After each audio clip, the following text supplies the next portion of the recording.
Howdy, Earthlings, and Happy New Year. I hope everyone had a great 2025. Here at Texas Dark Skies, we had a great start, but we had a hiccup along the way. Let me tell you about it.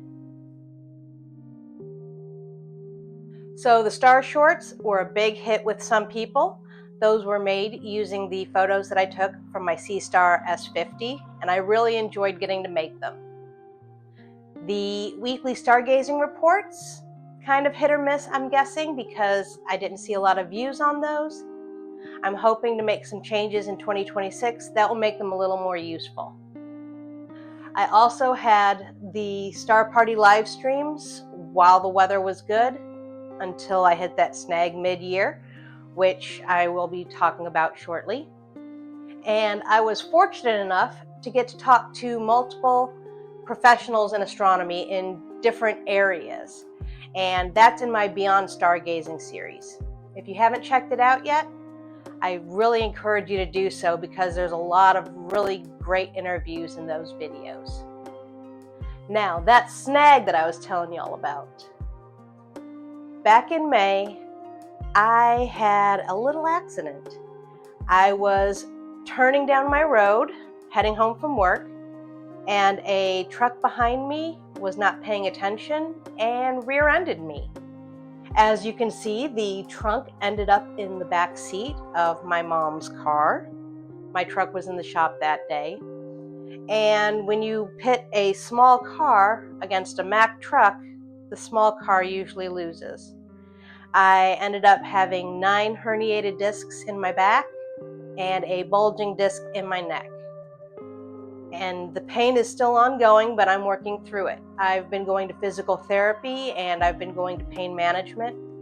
And that's where I started struggling with keeping up with my channel, because between all the appointments and the physical therapy and the pain medication I was taking, I was not awake enough to continue my stargazing. It's been a little over 6 months now, and I'm doing better, but I'm still in constant pain. But I don't want to let it stop me from doing the things that I enjoy, like stargazing.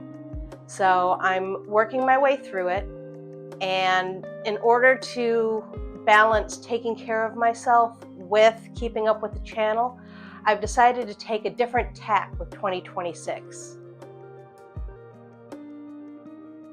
So the plan is to focus more on helping others in Texas prepare for stargazing. I'm going to do shorts this year that incorporate evening weather reports for Central Texas, so you know if it's a good night or not for stargazing, as well as some tips on what you can look for that night.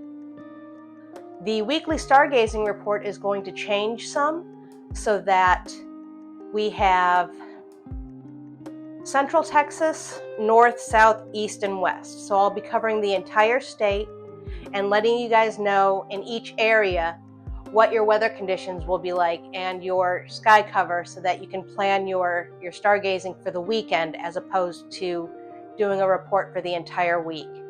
That way it's more focused on the different areas of Texas and will allow others to prepare more for their stargazing journey. I also plan to use some of my shots from my Sea-Star S50 to highlight the different Messier objects. So each week I'll be doing a Messier spotlight, spotlighting different objects that I photographed from the Messier catalog. I do still plan to do a monthly long form video, and I really want to get back to the live streams. I just don't know how often I'll be able to do them as long as I'm on these pain meds. So right now I'm not going to set a schedule, but I will post to the channel when I will be getting the telescope out and be live streaming. So that's about all that has happened and is going to happen with Texas Dark Skies.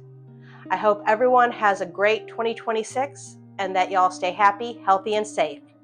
And in the words of my favorite astrophysicist, keep looking up.